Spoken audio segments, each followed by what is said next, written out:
And we're live. We're Hello. live. Yay. Yeah, people. Yay. We're live. How's Let's everybody Cool. doing? Begin. So, this is How's what, round 31? 51? 33. Oh, well, yeah. Podcast 33. Podcast 33. Yeah. Yeah, it's Review round round 51, 51. podcast 33. A lot of Yep. things. Big Yes. numbers. And, to quote Kane, what shall we talk about? Whoa, Well, how about those reviews? we do Those have reviews. They got put up here, and we have one of our reviewers with us, Mr. Belligerent Sock. Indeed. Belligerent Sock. So, yeah, why don't we go through and start with those? Well, let's see here. Round 51. First story we've got is Cheese and Crackers. Just kind of a short little slice of life thing, where basically the whole premise is cheese sandwich meets Trixie. Honestly, it works. Yep. It's kind of it was a novel combination, which is what caught my eye, and well, little else to say about it other than that, it deals with the two of them, both of their personalities accurately, and well, leaves me wanting to see more. There's honestly, I would love to see someone else take this concept and just run with it. So 'Cause it kind of works just like as a odd couple sort of thing? yeah, not even just as like a romance or anything. It doesn't even have that tag, but just having these two, who share the common traits of being performers. It seems like it has a lot of potential, for To get chased out of a longer town form, and form fic. hoodwinks. Say again? Getting framed, chased out of town, being put into a bunch of hoodwinks. Silliness. Yeah. Adventure. Well, yeah. I mean, if you just sit there and think, like the concepts just kind of come all on their own, really. If you could put these two together, have them traveling around the place, what sort of wacky adventures would they get into? So when you're talking about like seeing more of this, are you thinking more like taking it in the comedic direction, the adventure direction, a little bit of A, little B? Either or, honestly. And if I am perfectly honest, Hmm? I wouldn't be totally averse to a romance tag either. Oh. You're having a corrupting influence on me, Pav. Oh yeah. Right. Yeah. Check out the muscles. Yeah. Obviously, it's the bathroom. Write it, Sock. Write it. You have a fanfic account, don't you? What? You have a fanfic account, don't you? You can write it.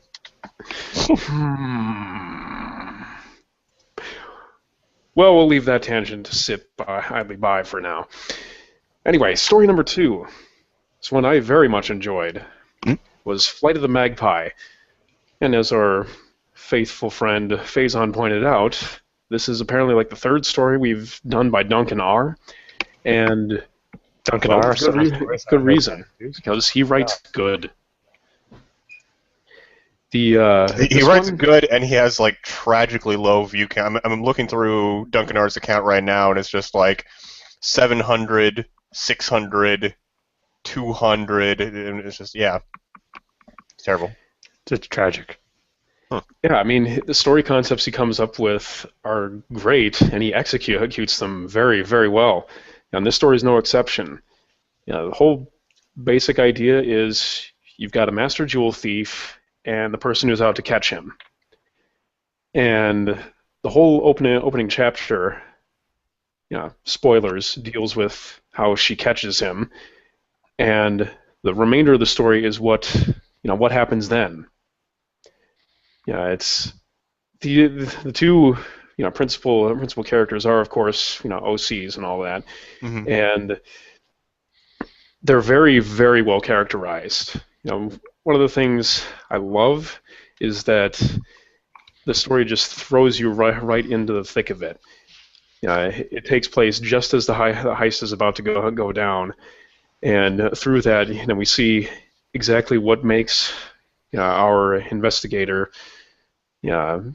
who's known as spectacles, or the lens, and basically through her interactions with basically, like rallying the palace guards and everything, and trying to outthink this guy who she knows has already infiltrated this party that's going on. We see that one, she's very good at what she does. Two, she's quick on her feet, and three, she's actually pretty badass. I won't spoil exactly what goes down, but a lot of it does go down, and it all adds up to characterize her very, very effectively, as well as, at the same time, characterizing the jewel thief, because everything that she's doing is basically in reaction to stuff that he's doing. And it's just a lovely, lovely way to set both of these characters up. I dare say if there's little you could do to improve it. Well, nice. But before we get into discussion of that, I just want to say hi. C Squared joined us. Hello, Hi. C Squared. How's it going? So we did. Oh, hello. Yeah, I showed up in the middle of the discussion, so which story was that? That was Is that Flight gonna- of the Magpie. Okay. So I mean, you were saying just like how well the characters, both being OCs, how well they were developed. Like, what do you think was the main factor in that? Was it just the fact that they had this good, dynamic as hero villain, or like what would you say? Again, I think most of it is honestly wrapped up in that opening scene. Just in the way it is told. We're constantly getting characterization from these two. By the time that she catches the guy and they actually sit down and a cell together, it only evolves from there. We see this jewel thief isn't just that. He's not like some cackling diabolical mastermind or anything like that. He's very much not what you'd expect from someone who has such criminal mastery, and exactly how she deals with him. And I guess, you could put it down to the dynamic that the two of them have is one of the major things, but it's also exactly what he means to her livelihood, basically. That's kind of where the plot evolves from that point. She's caught him. Well, now what? It's an interesting little character drama in that she has to deal with the fact that she's now lost her purpose, basically, and also has to deal with all of the politics surrounding his arrest as well. It's, again, very, very well conceived and very well executed, and it all leads up to a bit of courtroom drama that, well, I won't spoil. But nonetheless, I think I said this in the review, it's an extremely satisfying ending. And I mean, that's kind of impressive, too, because it seems like from the way that you described it, it seems like it's covering a lot of ground. I mean, it is a bit of a longer fic, 3 chapters, about 32,000 words, but, I mean, that's still a lot, to introduce these OCs and to cover, all these dynamics of what makes the characters tick and this, evolution, as you're saying, as the plot progresses. I mean, that's definitely a lot of ground to cover. Mm-hmm. And yet it never feels overblown or like it's taking too long. Like, I do sense that Duncan R got a little bit fatigued toward the end. Like, some of the description kind of falls to the wayside in favor of straight dialogue. But still, the story doesn't really suffer for that. Yeah, again, I want to say more, but spoilers. Well, if you want to know more about the story, then just read the damn fic, people. That's why we're posting these things, so they can read it. And let's see here. I suppose that brings us to story number 3, Equestrian Horizon by Jinshu. I mean, I've heard a lot about Equestrian Horizon, but I mean, it's just this kind of like massive crossover with the Fallout universe, and I just don't really have time to get into like a 100,000 word thing, so I haven't read this one. No, Pav. No. Wrong Horizon. And damn you for making that reference. But anyway. Not going to be part of your project, Bob. Oh. Continue, please. Anyway, so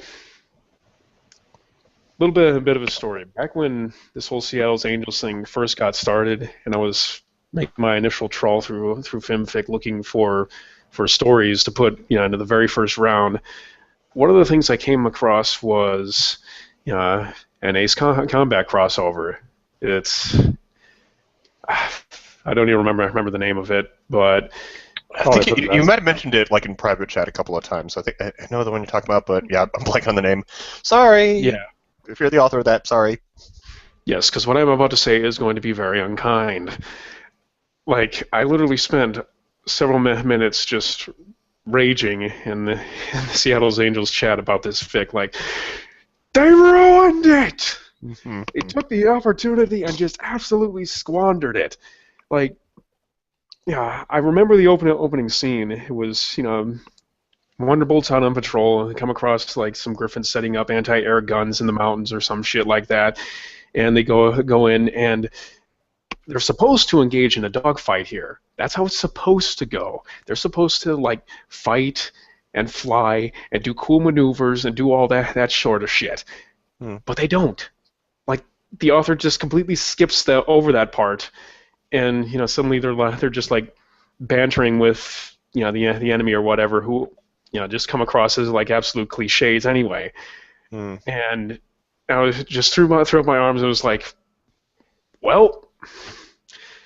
But yeah, that was one of my earliest experiences with Seattle's Angels, and I still get the taste of bile in my mouth. Speaking of the taste of bile, hello. Are you in your bathroom now? What, sorry? Are you in your bathroom now?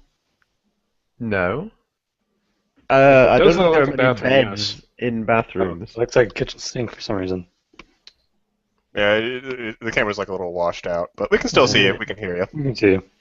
For some reason, I can't select my own camera, so there's still some problems going on. Whatever. Well, whatever.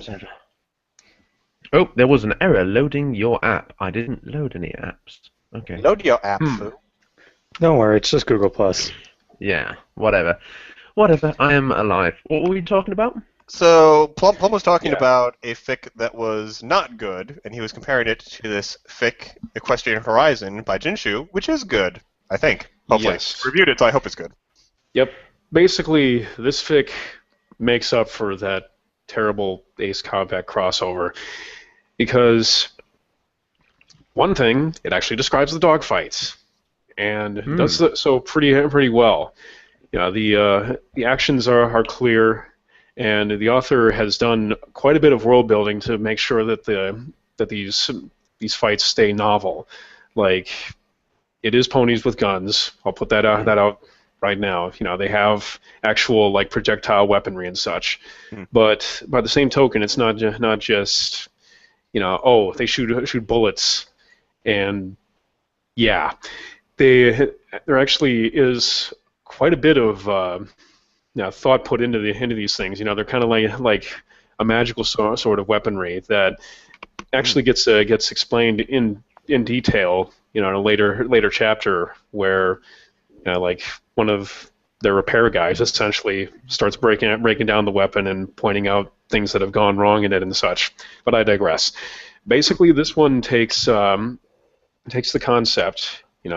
What happens when you combine Ace Combat and ponies, and essentially turns it into something that resembles that one fateful day a couple of years ago on War Thunder, where, ponies are brought into the game. God.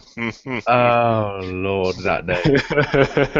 I haven't even played it, and I know what you're talking about. Yep. I understood the reference. That's basically what this fic is all about, and it is that awesome. Now. I have to go read this now, because I was online that day. I had no idea it was going to happen. I just loaded up what I thought was going to be a World War II plane simulator, and then started dogfighting with ponies and miniguns. And I need to read this. Yeah, because it's like I say in my review, it's very much kind of a straight piece of military fiction. It deals with a lot of tropes common to that genre, and uses a lot of the essential jargon and such, but never to the point where it's too overbearing. Like it There's like no doesn't dual get wielding cows and shooting RPGs out of trucks. Yeah, it sticks to the point where it's still comprehensible. Like some of the radio chatter, gets a little bit in depth, but never to the point where you lose track of exactly what's being said. And yeah, M1 Garand just posted in the public chat the fic in question, Ace Combat Equestria Chronicles. Yeah, Oh, and the But I can sympathize because it's definitely like trying. I mean, I have, not to humble brag, I have a fic where I've tried to do some action scenes, and it's definitely it can be tricky to keep the pacing of the action going, to keep it from just sounding like a bullet list. Oh, then Rainbow Dash shot the gun, and then Fluttershy dodged, and then Fluttershy shot the gun, and then Rainbow dodged. Yeah, I mean, it's to basically do the fight choreography, for lack of a better terminology, and keeping the techniques novel, and also while also keeping the flow and the pacing to all be good. I mean, it's definitely like almost a entire separate skill as a writer that you need to work on. So for this, maybe that's in the case of the other author that we're kind of lambasting here. Maybe that's why he skipped over the doing the combat ones, because it's just a little tricky to do. But But if someone that reminds me of someone who, in the description of their story, this was halfway through a story, said that people told him he was bad at doing dialogue, so he decided not to do dialogue for the rest of the story. Like, what? Cutting out something because cutting out something because it's tricky isn't really a valid excuse. Like, if it's a part of the story and your story will suffer due to the lack of it, you kind of have to at least give it a shot, you know? But better to try it and do it badly than to just kind of completely puss out. And better to have tried and suffers. failed than to have never tried at all, I believe the quote is. And I'd just like to acknowledge the fact that you used the word humble brag there. I take it you are a listener of the Hello Internet podcast? Or have you just come across it from somewhere else? No, just come across because I hang around very humble people, and so I try to remain equally euphoric. Oh God, the hat. The hat is back. Oh dear. Son of a bitch. But anyway, the fic also has, it's all OCs basically. Now you've got the principal character is Firefly, of course, and It always is. She is, well, more hot-headed than Maverick. Let's put it that way. And honestly, at first, I was just like, whoa, holy shit. Because some of the stuff she pulls, especially in front of superior officers, would not fly in any military, pun intended. Her whole manner just really rubbed me the wrong way. But especially with your thing was, though, go ahead. The story also treated it that way. Like, it's acknowledged as a problem within the story, which is what saved it for me. Because I was about to ask if that was the case of the author not doing their research, or if this was really just supposed to be a completely flying off the handle kind of character. I think it is still a little that probably would have gotten you quite a licking, some of the stuff she does and says, but yeah, at the same time, it's not too bad that it just derails the entire story. And I imagine for someone who's never been a part of the military, it won't be quite as bad an experience. The whole them getting away with too much, because I have no. I'm imagining that And the military is fairly and strict. in truth, I can only speak for the Army, where Yeah. I don't know exactly what fighter pilots are allowed to get away with. Those Or guys over in the Air Force. No, the Chair Force has their domain, the Army has theirs, and ours is better. But anyway, that's about all I can say about that one. It's still in progress, and it's pretty well paced. They do a good balance of the action and the downtime. Giving all the characters their due, letting them develop a bit before throwing them into the fire. And it seems like the author has all his his big set pieces in mind. The actual fight sequences all seem like they were thought out well in advance and have kind of an escalation going that's hints at a pretty well planned narrative, I think. We'll see where it goes from there, but yeah, I'll keep reading. And I will also keep reading story number 4, which is Back and Forth by Adcoon. This one is, well, just from the description alone, I was surprised that it didn't have more views, because it's basically Cadence goes on an adventure to investigate a letter that makes absolutely no sense to her, because it describes things that can't have possibly happened yet, or probably would ever happen. For one thing, it mentions her being a mother, having a daughter, and that there's some great Lupin threat that has descended on her domain. And basically the whole idea is she goes out to investigate this into, oh yeah, it was the other thing. There's a place that does not exist on any map that this letter apparently came from. So she goes out to investigate, and, well, shit goes down. This is some Lovecraftian shit right here. Not sure I'd call it Lovecraftian so much as very, very dark, though. Right. So it's just things that cannot be or probably will never be does sort of ring. But if it's more impossible things than impossible beings, then yeah, I'd think. The question kind of hanging over this whole narrative is this going to happen? Has it happened in the future? It's a narrative of many questions. Like, as soon as she sets off and they settle into like the first landmark, stuff starts happening. There are subtle little hints that all is not well. Among other things, Cadence starts off with like a cadre of bodyguards who all seem to disappear in this fog, and we had all these questions. Immediately start being raised.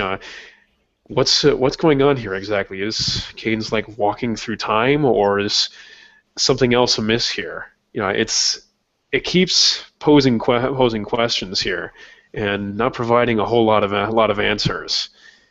It's pretty effective. It's very engaging. And without being too spoilery, just the fact that this story is tagged dark and tragedy probably means that things aren't turning out too happy.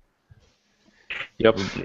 And again, I won't spoil things, but stuff happens which just raises even more questions. Like the most recently posted chapter is just one huge mind fuck. Like it really leaves you questioning everything that's gone before. Interesting. And everything that comes before it is very well written. Like this is one of those stories that as soon as you open it up, it hooks you right from its very first couple of sentences. I'm honestly very surprised it hasn't gotten more views.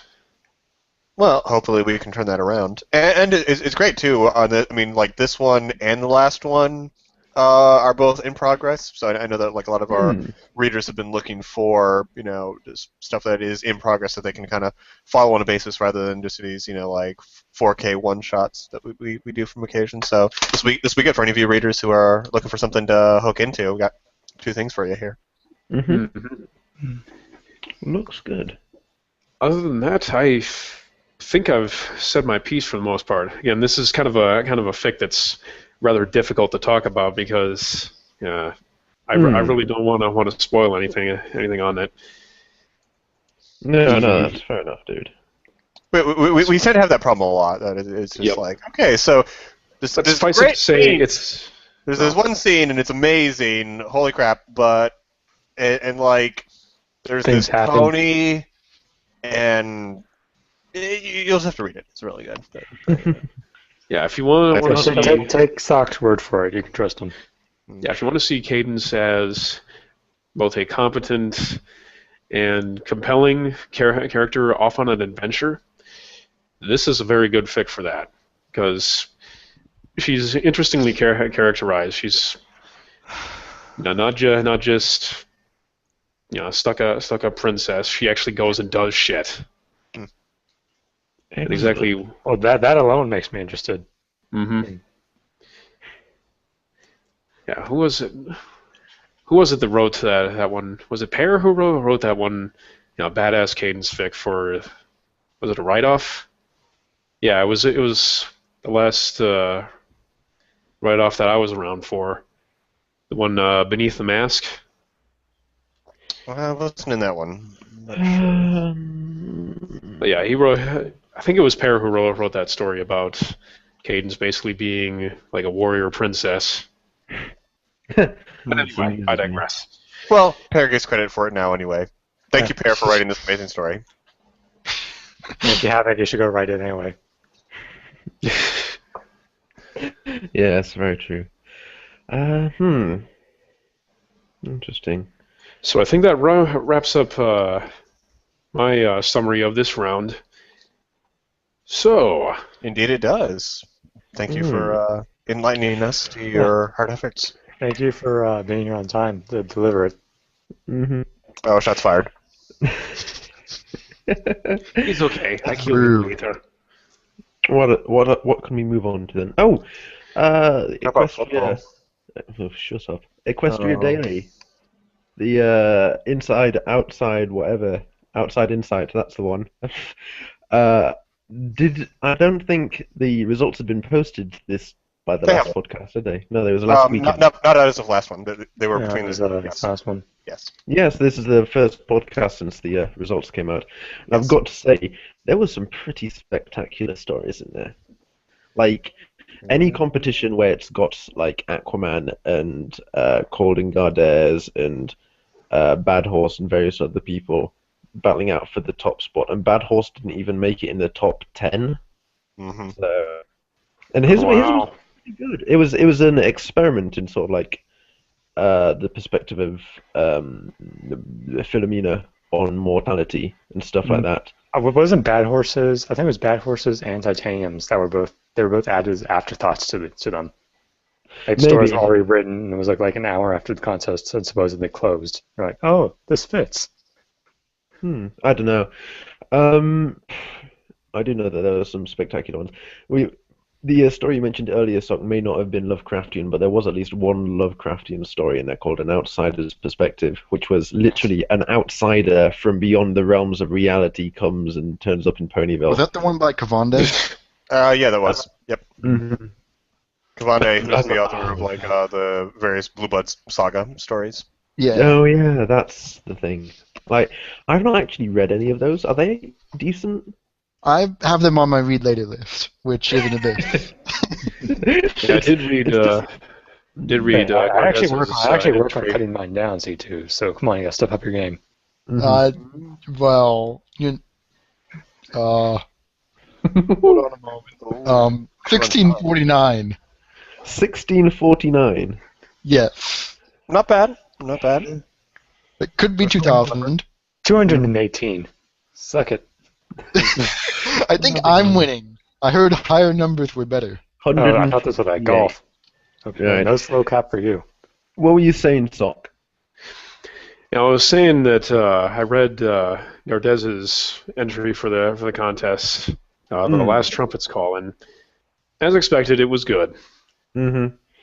Like, with these guys, you can always... if they enter a competition, you can pretty much guarantee they're going to be fighting out for at least some of the top spots. Like, Aquaman got top spot this time round, and Gardez got the top spot in the Obs' competition. No. In this competition, Aquaman got first and Colton Gardez got second. In the previous competition, they were swapped. So Colton Gardez got first and Aquaman got second. So now we need a tiebreaker. Yep. And Gardez was suggesting this was Dawn. Is wanting to put together a contest. So round 3.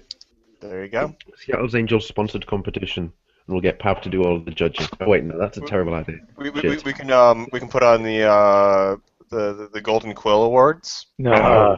Pav is the only judge. We have to make it so you cannot do romance. Oh dear. I like how basically nobody will know what the Golden Quill Awards is except for us. That's great. And community, you are welcome. I don't even know what the awards are. Oh god, wait, did you say you don't know, Raz? No, I don't. Oh, I think do we that want was to share the before story him. then?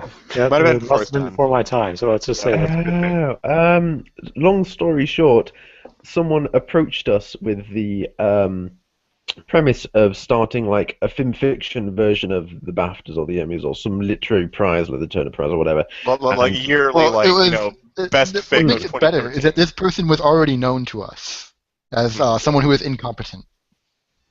Well, Okay, how about we So they approached us and they're like, yeah, let's do this year-end review. Let's have the top fix of 2013, 2012, whatever. And we want Seattle's Angels to help with the judging. And we're tentatively like, so what are we talking about here?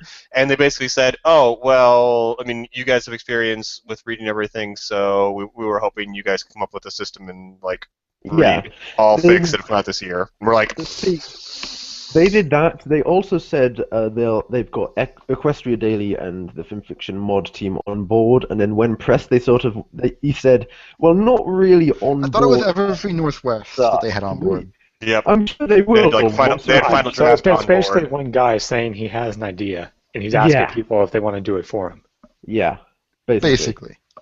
He had one guy trying to help him, and this guy seemed kind of competent and unfortunately dragged into it. No. Misfortune wasn't the guy behind it. He wasn't the guy who contacted us. It was Amasita who started. No, it was Ad Mujica. That's the one. We later found out it was Misfortune who was behind it all, and Misfortune was trying to get it was all this shadow puppet government conspiracy tinfoil hat. Shadow puppet pony fix. Yes. Excellent. I could have sworn it was Ad Mujica who was the. Ad Mujica talked to us and seemed to be the competent one of the pair. That's why I was a bit confused when you said. Oh well, yeah, wasn't that because we ended up having like a Skype chat at the very end to right, and Misfortune shot everything down that Ad Mujica said. Yeah. Misfortune was talking about stuff and or Ad Mujica was telling us information. Oh well, we didn't really. We haven't actually contacted Equestria Daily. We're just thinking about it, and then Misfortune's just like, shut up, stop saying things, and we're just like slowly walking away. Yeah, so that was the Golden Quill Awards. Fun times. Did I wonder what happened to Ad Mujica? The last I saw of him, he was still. I think Ad Mujica name rings a bell. I think the person does reviews now on their own blog. Yeah. He always did reviews in his own blog, but I just haven't checked him in a while. Also, I'm mildly annoyed by my camera because it's telling me that it's broadcasting in like a 16:9 720p thing, and I'm just looking at my own dimension. I'm like, that is not a 16:9 fucking dimension camera. Yeah. What are you doing? It's more like a 13:9. It's weird. I'm gonna have to mess around with that after this. Turn your monitor sideways. Excellent. I don't even see. I'm going to his user page and just his user does not exist. He deleted his account. Maybe he renamed himself. That could a be. couple of people recently. So yeah. Yeah. But anyway, what were we on about? Oh yeah, the contest. Yes, the insight contest. How many? I know Raz entered the competition, but how many of you guys have actually read some of the stories? Sock Yeah, I've mentioned only read Gardez's Gardez. fic. That's about it. I honestly didn't know the results had been posted yet. No, they were posted out last week on EQD and on the forum. I would just like to That shout explains it. out. We lost C squared. I would just like to give a shout out to. I think it got like number 4 or maybe something like that. Oh fuck it. It was the fic called Queen of Queens, and this is a unique changeling story. I really want to read that one. You've already got my attention. Unique. But Utterly, that's I've a paradox. Yeah, this is coming from one of the admins of the World Building Alliance. I have never seen a changeling story that is like this one. This is the basic zero spoilers. This is what you learn in the first few hundred lines. Is the changeling drones themselves? They're not the sort of mindless drones everyone portrays them to be. They're actually immortal, as in they don't age, sort of thing. They can still die, but they don't grow old. And the queens die at 20, right? These ageless changelings need the queens to give them purpose, and it's a fic all about the sort of legacies and the like what you can do during your life and stuff like that. It's a very, very interesting story. I know Alex didn't particularly like it because he thought the prose was a bit slapdash or something like that. I don't know, but I thoroughly enjoyed it, and it's a unique changeling story. The concept sounds brilliant. Yeah. Yeah. Huh. That was my pick for number 1, and I believe it was Gardez's as well. He posted a blog about his views on the thing and said he thought Queen of Queens should have gone for number 1, but whatever. I just absolutely loved that one, so I'd recommend it to anyone. Duly noted. It's not said anything. But yes, what were the other ones? There was, I remember Fang Warden or Cloud or whatever your name is going by. I've got an honorable mention. I can't remember what the other. He wrote Let Them Eat Grass. Yes, Let Them Eat Grass. That's one I really want to read too, but it's pretty good. It's a good story. It's just not quite as good as Calding Gardez and Aquaman, which is kind of difficult to compete with. Which is a little tough because, I mean, like, we also, tangenting a little briefly, we had the Roger Dodger minific contest that was going on about the same time. And there were, I think, 51 minifics in there, so they had to be under 750 words. So, like, the total gallery, what is that? That was like 35,000 words. So, short reading, but just a lot of different stories. But like Present Perfect was posting his stories, and like one of them is it's in the popular stories list. So I mean, it's doing really well, getting a lot of upvotes, and it was right. Let me get the exact number on this. Present Perfect. Should have looked this up before I started the story. Oh well. This was his Scootaloo fic, which no one understood the ending to this, but I understood the ending. I understood before it was cool to understand the ending. But no, so I mean, this one, it's only been posted for like a day. 770 votes. It's in the popular stories list.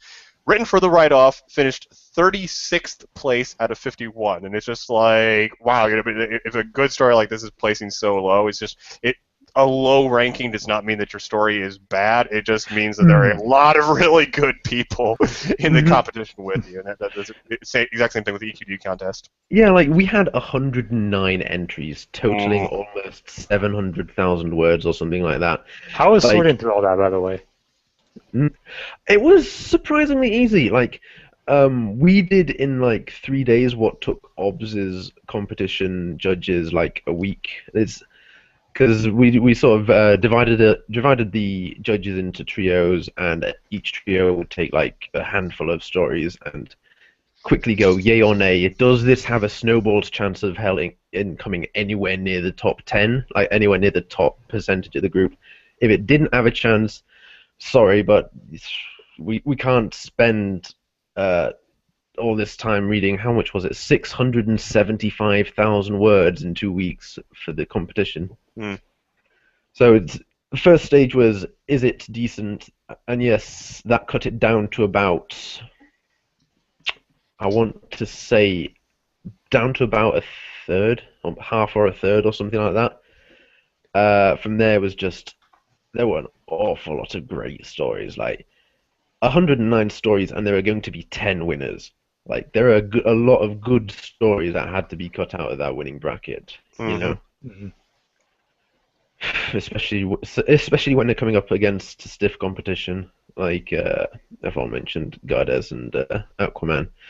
There were a couple of completely unknown authors in the top 10, which I quite like. Like, I think Couch said there were like 23 authors that wrote their first stories for this contest. There are a bunch of first stories, which is pretty cool. There are also a bunch of people who had barely written any stories and have got under 50 followers and stuff like that. Like, two of the people in the top 10, one of them is Carabas, who's got 48 followers. He wrote Moonlit Palaver, which has 100 upvotes, no downvotes, and got third. He's got 48 followers. Yeah, I noticed that both the third and fourth place got the same amount of points, so... Oh yeah, it's sort of like, it is a draw, I suppose, then. Yeah. Drew with Queen of just Queens. come down to alphabetical order, then? I don't know. I can't remember. Probably yeah. flip the coin. I'll have to ask Couch and make sure what they did. And there was Little Apple by Ouroboros, 82 followers, only written 3 stories, and that one's pretty spectacular as well. I was put from the point of view of Winona and her take on what the word apple means, because she hears people say it all the time, and it refers to so many things, and it confuses her dog brain. But whatever. I think I remember seeing that one in the featured box not too long ago, and yeah. I wouldn't be surprised if it was featured. It's got quite a fair few upvotes. Yeah, I think it was. I think like a good number of the stories that ended up being winners were in the featured box at some point. Or if not, at least finalists. Because there were seriously a lot of good stories. There really were. We even got a donkey story in the top, which is spectacular. No. But no, I definitely appreciate that. 'Cause, I mean, I got into writing because when it was technically just a NaNoWriMo, so I mean, it's not really a competition, but it was what inspired me to get into writing. So I definitely have a lot of admiration, and we had a lot of new writers in the minific competition as well. So anything that just kind of gives you that spark, gives you that opportunity to just say, you know what, I should start writing horse words. You know, I definitely give props to all the different contest organizers for. You also give crops.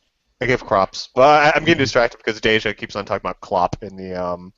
She wants us to discuss Klopp. Here's the little. I don't think she knows this. Literally, here's the question from Deja: were there any good Klopp fics in the contest?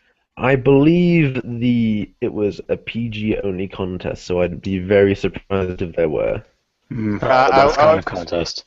If you're trying to submit Klopp to an Equestria Daily competition, you're going to have a bad time. Yeah, quite likely. Sounds about right. Oh dear. Oh, Veni Vidi Mutatio got into the, or whatever they changed it. Is that the original name? Yeah, Veni Vidi Verti is what it's called now. Someone changed their name after they submitted it, and weirdly enough, they had the name on the cover art and edited the cover art to reflect their new name, so we were mildly confused for a little while. But that was a good story as well about changelings. Not quite as original, though. Still not bad. But yeah, there's so many good goddamn stories. It's stupid. What were we talking about before we had Equestria Daily, then? Still discussing the contest, I think. Fair enough. Fair enough. Yeah, it's a shame. Yeah, that whole thing got kicked off on July 26th when I was still down in Knox. I would have loved to have entered this sort of thing. It did Actually, strike me as being did start more writing a concept, but couldn't get far enough through it in 3 days. Oof. 3 days. Yeah, that would have been a struggle. Yes. Yep. Oh dear. We did have a bit of a problem at one point where one member who was taking part in this thing, not going to mention their name, started posting reviews in their own blogs and of other competition entrants, like on their stories, and they were scathing to say the least, and in an awful lot of cases. And we eventually, at one point, had to just leave a little comment saying, just a reminder, if their name isn't on this list, they're not with us. Please don't associate these reviews with the competition. Thank you. I know who you're talking about. Yeah, so. Yeah. Hmm. Is what I say. I have wondered about that too, because like we got a lot of new fresh blood in the competition for the Minific write-off, and for anyone who's participated in any of Roger Dodger's competitions, which we can post a little plug for that in the linky below. But for any of those competitions, which you know those originate from back in the Pony-chan, the /fic days, but the whole culture behind that was not just picking the winner, but all of the entrants reviewing each other's stories, and usually anonymously, because being on Pony-chan, just posting anon reviews and saying, oh, I thought this story was good, and I liked it, or this story, I had issues with it, and because you don't have the names associated with the authors, it's just kind of this completely blind, completely honest, no hurt feelings, just here's what I thought of the fic kind of reviews. And it worked very well for the Pony-chan culture that we were breeding, and a lot, once the contests moved to FinFiction, a lot of the same people moved over, and so we've always kind of been a little cautious. Oh, is this thing going to blow up now that we're on FinFiction? But surprisingly, it's worked out pretty well. I don't know if it's just word of mouth or just people checking out the previous contest, but it seems like a lot of the people who are joining these contests are, not. They're critiquing the story. They're being critical, but not mean-spirited. They're not, gaming the system. So it is heartening to see a contest like that and see people joining in and still being honest, being constructive in their criticism of that. I think the whole thing is that they don't want it to happen to them.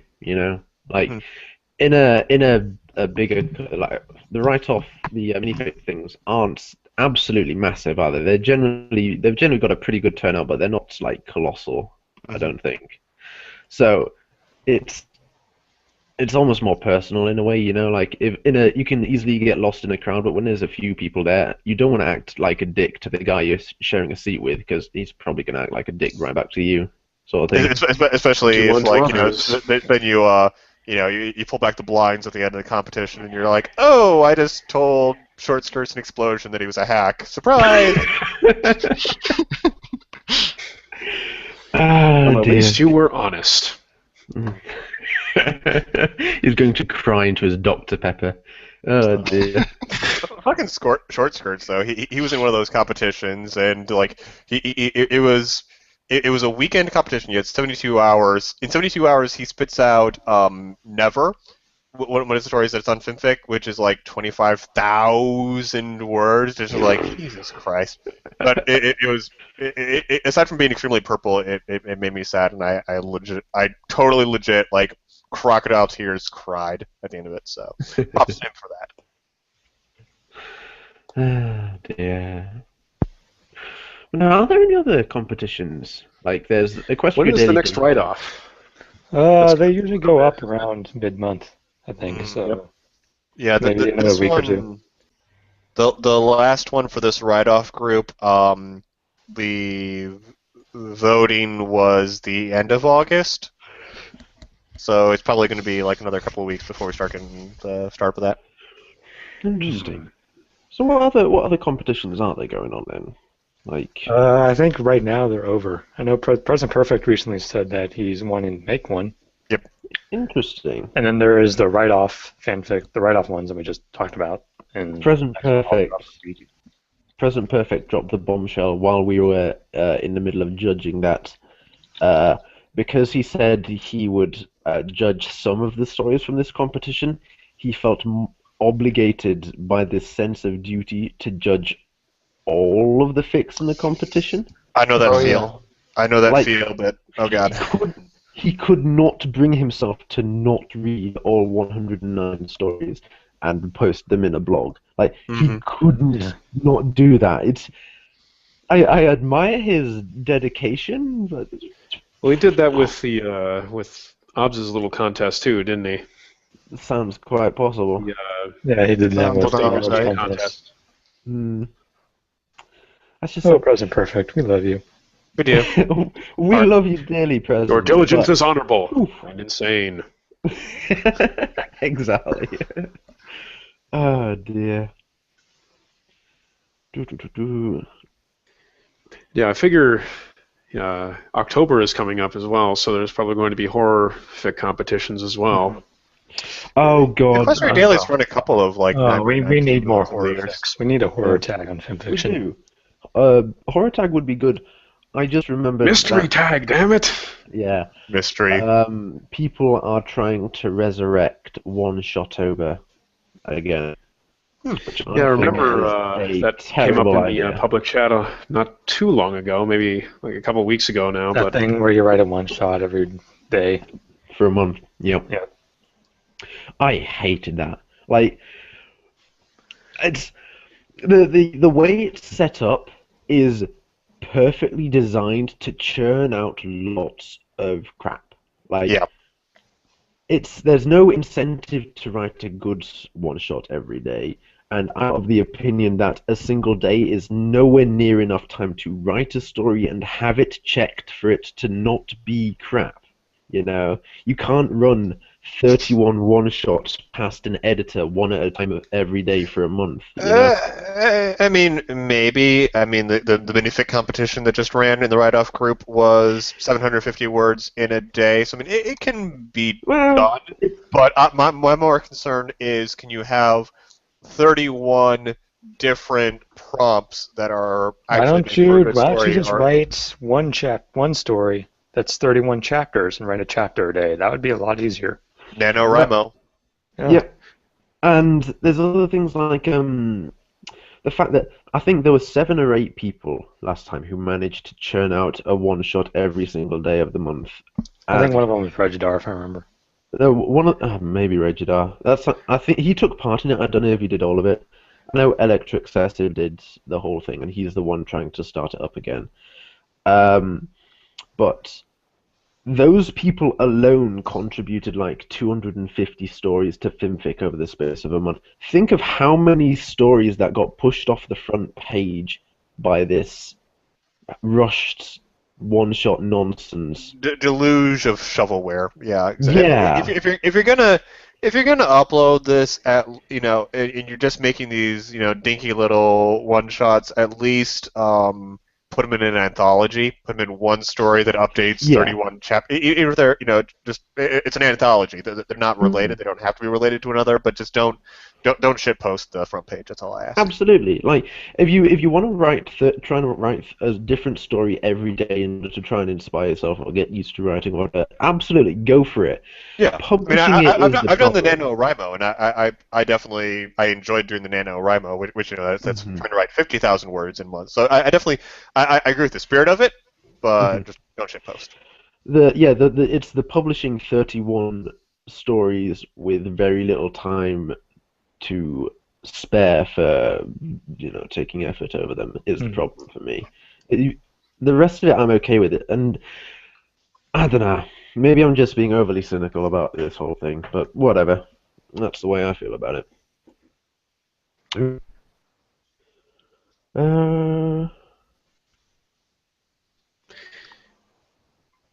And thus the silence reigns. Yeah, I'm looking over Obbs's comments on things. Arch said "wow plum" for something, and I'm not sure what he's referring to. He's just said "wow" a lot of times, but you guys have to remember that we are like 2 minutes delayed. So if you say "wow" to something, then we have no idea what you're talking about. Yeah. Wow, plum, come on. Wow. I know. Wow. Very, very plum. So Much smart. worse. Wow. Yeah. We did have a if we're stretching for topics, we did have a topic that was brought up before the start of the stream. Oh God, what was that then? So Deja specifically, shout out to Deja, was asking about the elements of harmony / the yes. rainbow pony powers, and the topic that she started to come up with, and I'm just like, no, talk about this. We were talking about this on the stream because this is a cool topic. The topic that she wanted to get into was, well, isn't this kind of like some sort of weapon of mass destruction or something like that because of how utterly both of these powers, presumably the rainbow powers, they seem to work fairly similarly on Turek, but basically just being able to just kind of obliterate any foe that comes before them. I think my question would be, why couldn't they just use the elements of harmony on Tyrek? Because they were inside the tree. And that's true. Yeah, they're sort of like they're. Well, that still begs the question: why couldn't they just pull them out of the tree like apparently Celestia and Luna did way back in the day? Yeah. Also toys. Clearly they were locked in a box. Hmm. Oh, yes. They didn't have the key, and they didn't know what the keys were. Along with a castle. There was a castle in the box. So the elements were locked in the box. They were just put back in the tree. Yeah. At least it wasn't a bouncy castle. That's true. The elements of the rainbow power thing, it's basically the elements of harmony, except they don't need the necklaces. Is that the way it is? That's what it seems to be thus far. Yeah. It seems to be that it's less about I'm reading it. Supercharged. They were no longer the avatars, but they were the Force itself. Yes. Right. Okay. Which again, seems to me like, well, that's kind of a lesser thing. Like, at least you had some complexity with the elements. At least you could still stop that. Now it seems like, what threat can be great enough now to actually make an interesting plot out of? I mean, take for example, end of season 2, they were actually stopped before they could get the elements and everything, thus preventing, essentially handing the villain the win. Granted, they went with something equally smarmy, I think, in the end, but still the potential was there for an antagonist to halt the big super weapon. Now it seems that's no longer the case, which kind of has me a little bit concerned for any tension that the next big baddie is going to bring. See, I'd say that they already faced something which kind of did away with that. Like, Discord changed the personalities of the main 6. Like, he turned the elements against them, or whatever they want to call it in the show, but he basically changed the way they thought, and they were no longer the avatars. So it's possible that they can still be separated from their elements or whatever, but it's already been done, and I wouldn't want to see another villain who turns up and makes Applejack the liar or whatever again, So yeah, I mean, the most obvious analogy, and I'm not the first person to bring this analogy up, but I mean the most obvious analogy that comes to mind is Dragon Ball Z. With every pony going Super Saiyan, and having this elevated form, and I mean, if you go back and watch Dragon Ball from the beginning, or at least the Frieza arc, it really is starting with this huge oh wow, it's this huge mythical thing that's just so awe-inspiring, and then by the time they get down to the next generation and they're introducing Goten and Trunks, they're just 11-year-old and they're just Super Saiyan, whatever, fuck it, we don't even care anymore. Just fuck it. Wasn't the Frieza fight 10 hours long collectively? I saw they stitched together all of the clips in Dragon Ball Z Kai, which is basically redoing everything, but trying to remove all of the filler / milk that cash cow, and doing all of the clips tied together in Kai was 2 hours. I don't know about the original. Lovely. But no, I mean, it's basically how they got around that problem was just throwing more advanced villains that you had to be a Super Saiyan, and you had to be a Super Saiyan 2, Super Saiyan 3, and that ended up making the rest of the cast redundant. But I mean, is that I know obviously everyone drew the comparisons with the season 4 finale, but do you really want this going to like these epic battles where they have to use the rainbow powers, and yet the rainbow powers are like going toe to toe and having these climactic fights? It worked well enough for the season 4 finale for what it did, but I don't think that's really the I just want cute silly ponies. I'd argue that 99% of the things that the ponies have done so far couldn't have been solved by the elements of harmony. Like, every time they get invaded by Discord or Tyrek or some giant scorpion thing, then whip out the magic rainbow juice or whatever. But even before they get this power, like, most of the time they didn't need to use it. Like, when they faced off against a giant star bear, they played it some music and sent it to sleep and then lifted it off back into the forest. Mm-hmm. And Rarity kicked a Manticore in the face and then they pulled a splinter out of it and then everything was okay. You know, they don't. 99% of the time they don't need this magical horsepower sort of thing. Mm-hmm. And yet now they can use it at any time without the need for MacGuffins. Yeah, but even so, I mean, they're not just because they can turn Super Saiyan doesn't mean they're going to use it necessarily to take down a bear. It's still, is it the appropriate? And it does seem like they do all need to be present for it to work. Which, Possibly. if I've heard rumors that this is kind of the direction that they're going next is going to involve them actually going out to different places and such, i.e., splitting the group apart. So perhaps World building. That could be interesting, but I'd argue that maybe it's not so much that they've chosen not to use the elements of harmony on everything that comes their way so far, but that maybe they couldn't, because the only things that they've used the elements of harmony on are things that you could describe as evil. Like the Ursa, it was a giant fucking moon bear, but it was a baby who was cranky from waking up too early or whatever. I wouldn't call that evil. Don't forget Twilight's now the princess of friendship, so everything's in the comments. Everything's going to be okay. In the comments, Deja makes a similar point. Having an interesting villain who is exactly yes, that's been my thinking for a long time now. What if also using friendship, thus the elements of harmony can't harm them, make it a bad guy who is fully sympathetic from the get-go, because what if it's a bad guy who appears in the first episode and is present throughout the season? Exactly. Applejack is the bad guy. Applejack is the final boss.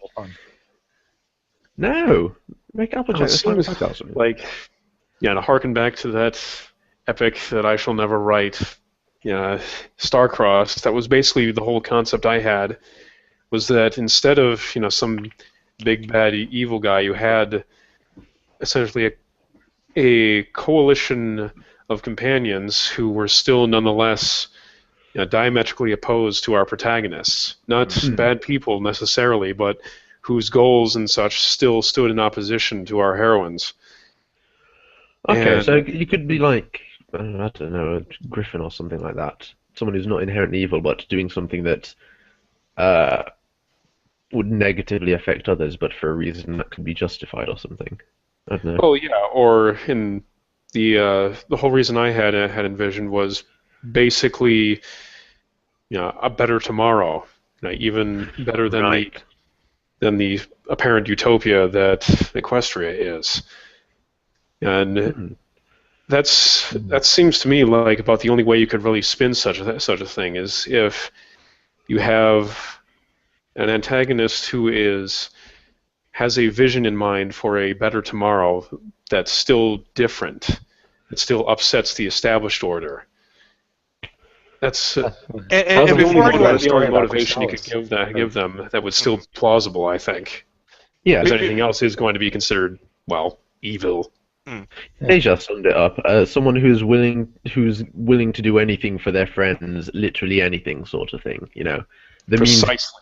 The ends justify the means as a bad guy. The interesting thing is that we have actually seen this in this show in the case of the minor quote-unquote villains. I mean, you look at like a Lightning Dust or the one from the Rarity Takes Manhattan, like Suri, the one who stole her design. All these characters who, I mean, they're villains in the sense of the show, but I mean, they're not like evil personified. They're just people who, have their goals misaligned, or who, are just overly zealots, or Well, even argue so, just that those characters are still leaning more, I guess, toward the villainous villain side of the spectrum rather than sympathetic, simply because they're out for their own gain.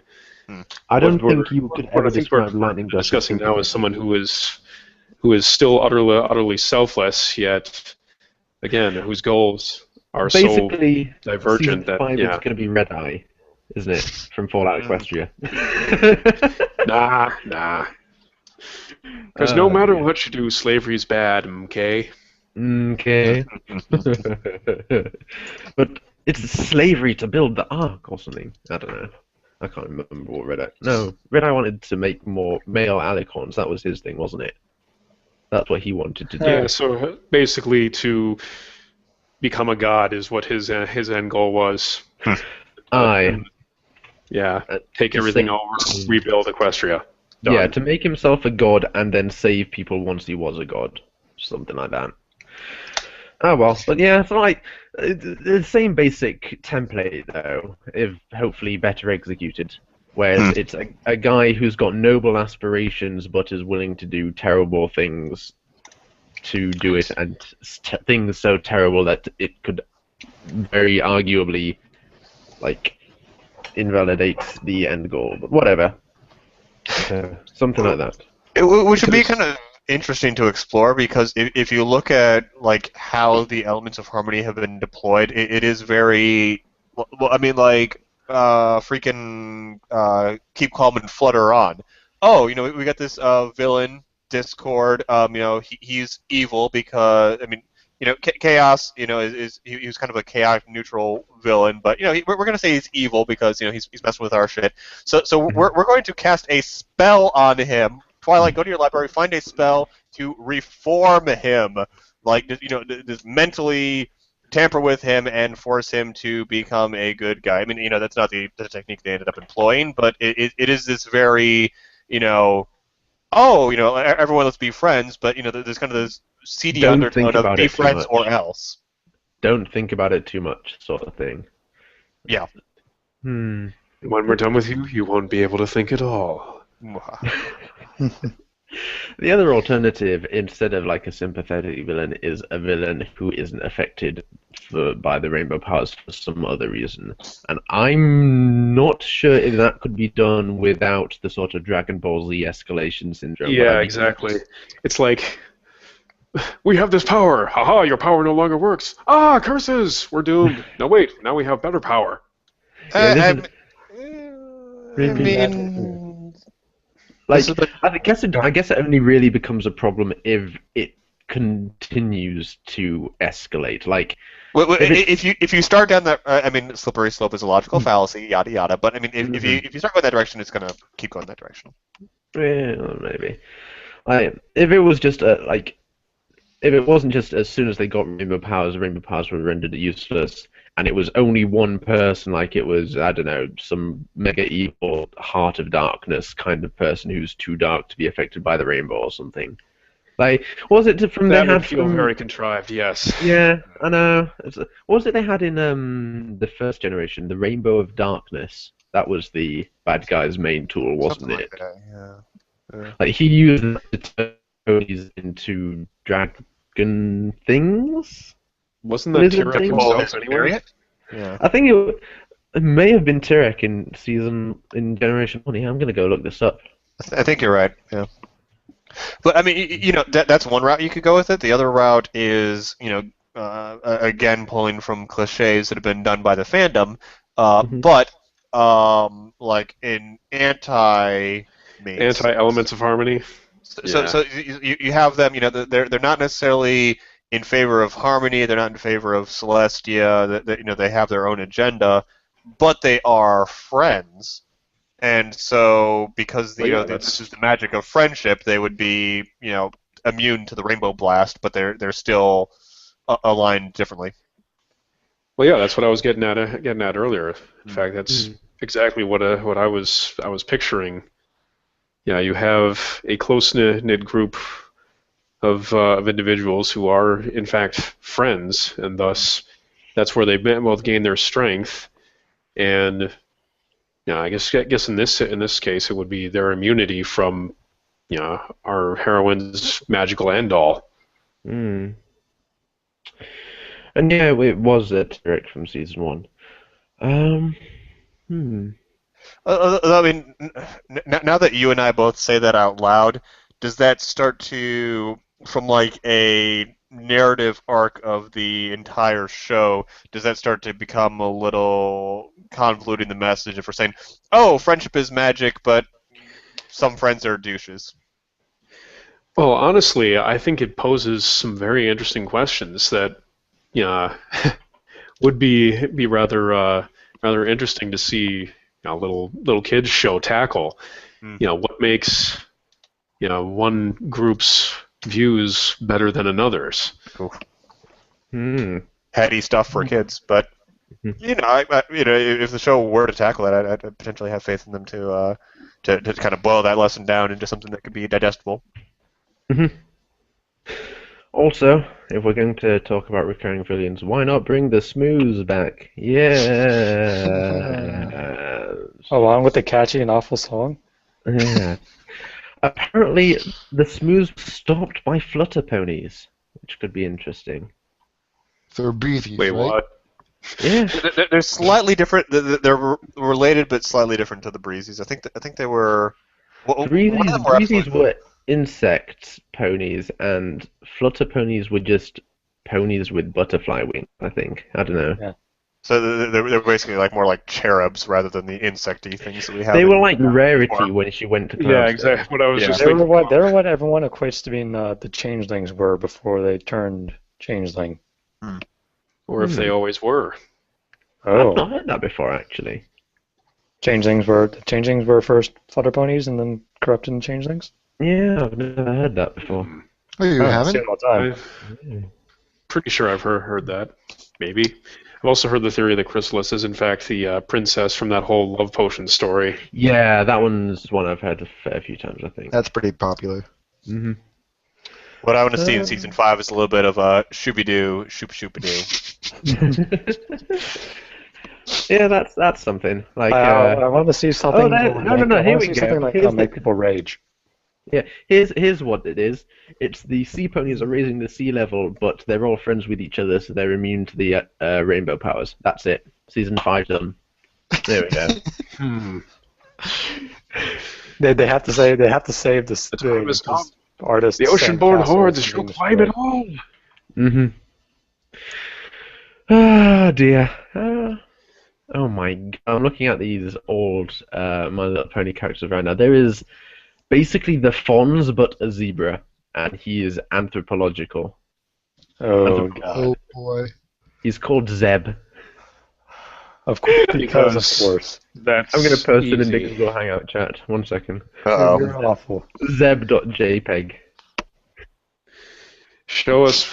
Oh my god. God, JPEG is right. Oh, we got to show the viewers. Someone Gotta put drag it that in in there. there. I'll post that in the Seattle's What?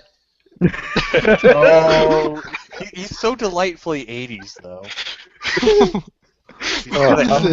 Plum, can you bring that into your actual feed? He has like a cow's mouth. I might be able to Colors. actually. No 1 bells. second. Oh my god, this guy's Oh, I'll a need to download zeb.jpg first. 1 second. Anyway, while Plum prepares the monstrosity like Dr. Frankenstein himself,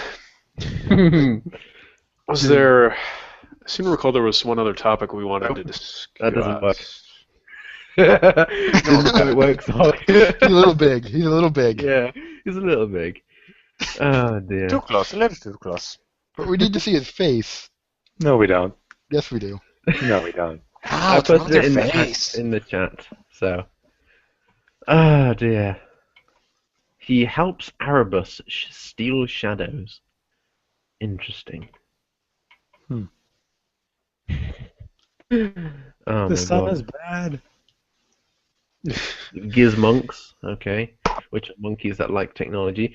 Oh, okay, interesting. So that's where the character design comes from. Don't mind me. I'm just Enlighten us, Plum, please. Yes. What are you talking about, Plum?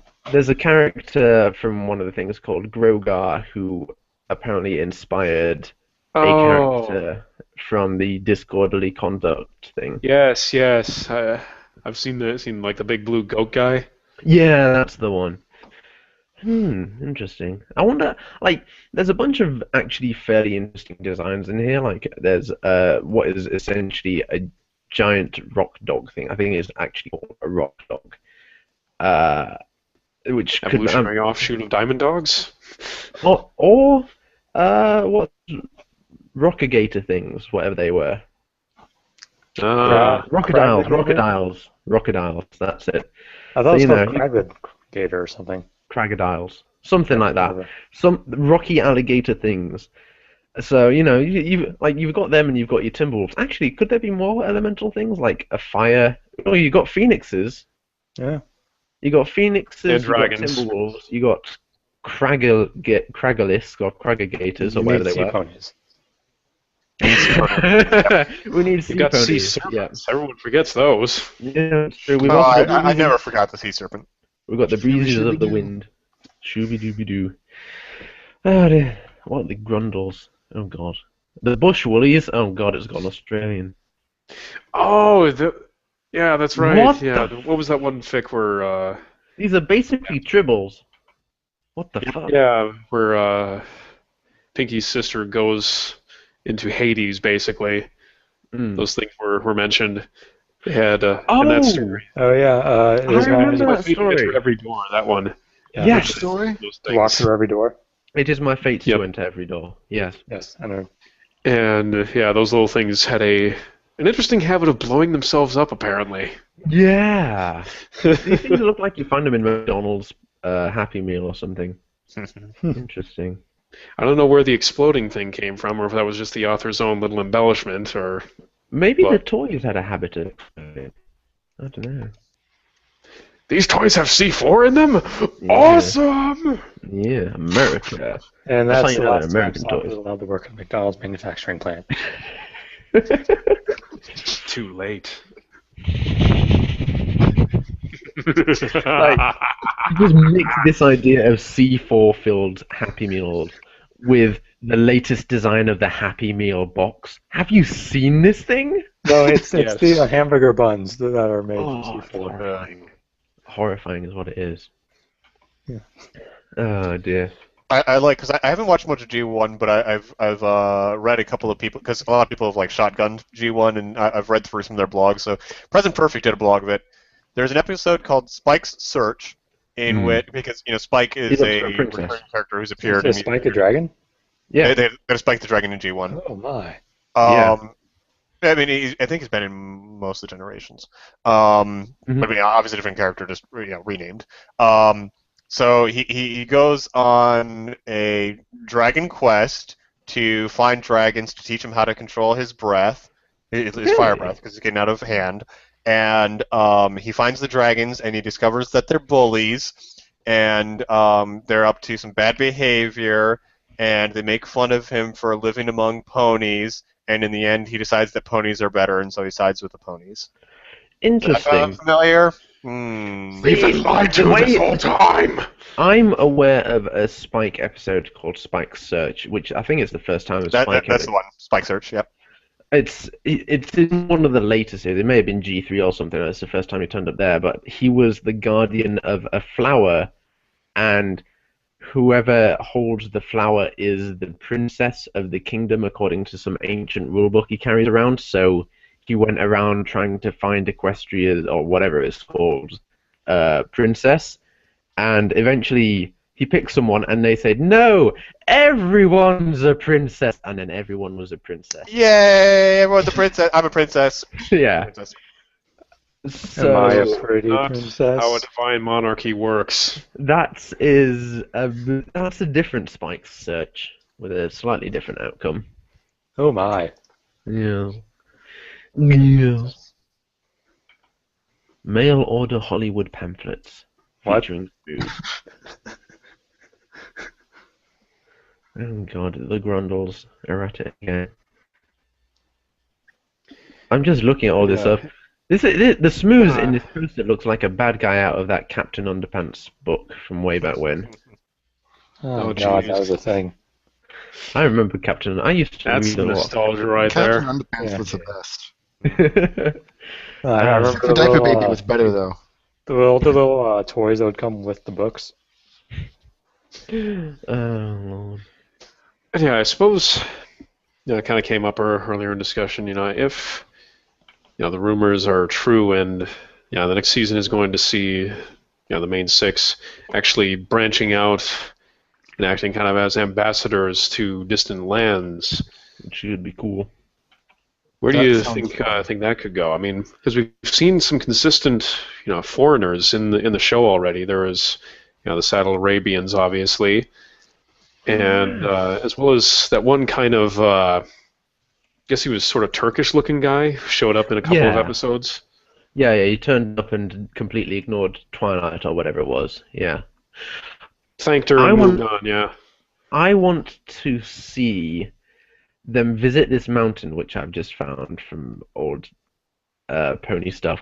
It's a mountain called His Elevated Eminence, and it's a living mountain. And it's this reminds me of the fucking... It's like the DQ tree, but a mountain. Sort of. It's like the Volvic commercials. The Volvic volcano. Hello, Tyrannosaurus Alan. That one. The Tyrannosaurus Alan. Fucking great. I'm the daddy now. Bad. Oh Lord. But no. What was like the season 4 finale had Tyrek, and it also mentioned his brother Scorpan, who was also a Generation 1 character, and that Scorpan was from a far-off kingdom who then he returned to said kingdom after learning the magic of friendship. Yeah, there's no way that's not coming back at some point. Yeah, like, could that also tie into this whole idea that we've been discussing about friendship preventing the elements of family? Like, maybe he went back and used friendship for the wrong reasons and is thus immune to rainbow powers? Are you still trying to work on an immunity to rainbow power thing? Mm. Oh dear. Just write your fanfic already, God. I think you'll find us right? No. Oh no, I'm talking about Plum, not you. The crab nasties. What, me right? No. Yes. Some of these designs were really interesting from the old pony stuff, and some of them are just crabs with bandanas. Like, there's a bit of a scale here. It's interesting. Crabs with bandanas. Yeah, they're called where is it? The crab nasties, and they are very mean. Well, yeah, they got bandanas. Yeah. Yeah, you don't want to mess with badass crabs, man. Yeah. They appeared in the episode called Fugitive Flowers. Oh no, also police crabs as well, somewhere. And their leader is called Captain. Anyway, Captain Crab? Yeah, No, just Captain. Captain, yeah. Mr. Krabs moved up in the world. Yeah. But no, I mean, going back to that topic, I think that it would. I mean, I don't have necessarily such a raging boner for the world building as some of the people in this chat, but all the same, Heresy. like looking at season 1, like everything was just so full of this, exploring this world and building up. I mean, we saw them change the seasons. We saw them, go to a couple of distant places like Appaloosa. I mean, it was just, every little bit felt. I mean, it was very character driven, but it also felt like we were, there was just more and more things we were seeing. And we still got some of that. We got like the Equestria Games this season. We got exploring the way that dreams work in season 3 and 4 with Princess Luna. So it's not like this has completely disappeared, but it just kind of shooting things off more into like the season 1 fantastical direction. I'd be up for that. But yeah, I mean, if you look at season 1, and especially the fanfickery that went on during that period, it is, pretty much all just straight up out there. Like the stuff that people were coming up with back then, is pretty original. It's a dangerous business going out your door being one such example. And if we were to see kind of a second renaissance with this new season, that would certainly be welcome in my eyes. Mm-hmm. It seems like overall, with these past few seasons, especially, the world seems like it's gotten smaller. Like more stuff has been defined. It seems like there's less freedom overall, less wiggle room. I'm not entirely sure I agree with that, because although they've mentioned an awful lot of things but not fully explored them, with the possible exception of the Crystal Empire, which has just sort of become like Equestria Plus. Like, we've seen griffins around the place, and we've seen them fairly regularly enough to know that they're not some once in a blue moon Gilda comes and then no other griffin will ever come again. We had Gustav or whatever, the bakery dude. We had griffins at the Equestria Games. There were griffins during the training session in the Rainbow Dash episode, which I couldn't bring myself to watch. There were the Saddle Arabians who have been introduced and not explained in any way beyond they're actually still ponies. And we've got plenty of things that have been introduced and left for us to think about, not properly explored. I guess that's the flip side of going out into the wider world. Some of this stuff is actually going to be hammered down. After this, the griffins are going to be a set way, rather than perhaps they live in cloud cities, or they actually have huge cities carved out of mountains, or actually you go far enough you'll find different subspecies with different avian characteristics, that sort of thing. Mm-hmm. Yeah, that's it's, on the one hand, it's a bit of a shame to sort of cut off this source of potential for stories and stuff like that. Some people will say the griffins all live in clouds, I think Gardez does, and other people will say that Gilda was from the side of a mountain, and other people will have them as roaming tribes. And we had an entire thread back in the WBA discussing where griffins live and what their sort of lifestyle is, and you had eventually we actually had some decent ideas, the idea that griffins, there were different bird halves in griffins. Some of them were eagle griffins, some of them were seagull griffins who would live near the coast, and some of them were hawk-like griffins who would live in plains and hunts there, and various other things like that. That was some interesting stuff. And I think that stuff is actually pretty stable. That'll hang around even after something has been defined. Maybe. Yeah, but there is definitely going to be some more restriction as we explore the world more. Yet, as we explore the world more, we are going to get more that we can build upon. Exactly. Yep. We may nail down that they live in cities carved out of mountains, but in the shot that they show this cities carved out of a mountain, they might have a statue of a griffin, and then we'll get tales of Ironbeak, the guy in the statue or whatever, and stuff like that. Whatever the show's going to give us, bronies are going to make shit out of it. That's pretty much a given. There were shitstorms about, my fanfic is ruined because Trixie was redeemed. There were shitstorms about, Dash that's when you got to go back and rewrite your entire fanfic to adhere to canon, because that's how. Or you can just leave it as it is, because you already wrote it. Yeah, you can leave it as a historical piece, or just the fact that the world didn't implode when Rainbow Dash turned down the thing at the Wonderbolt Academy, or when Twilight became a princess. I mean, it's just the types of stories simply evolve, and there's new lore to explore. And you can always fall back to old lore if you want to put a story in that time period. Yeah, you can just say this takes place back in season 2. Yeah, that's what no people stopped do. They don't doing that. Equestria. That's what they do. They don't like Twilight as a princess. They just say, this was set before the events of season 3, or what have you. So, whatever we do, people are going to, wherever the show goes, we're going to find some way to develop upon it, regardless of what happens. They're not just going to have an episode which thus kills everything. You know, there isn't going to be an episode that just destroys the fandom by, I don't know, like them getting locked in a square room for all eternity or something like that. That's not going to happen. Aren't you they? know? Even then, there's going to be stories about where the room came from and stuff like that. You know, there is no situation in which fanfic will completely die. The ride never ends, people. You can't get off Mr. Pony's Wild Ride. Oh dear.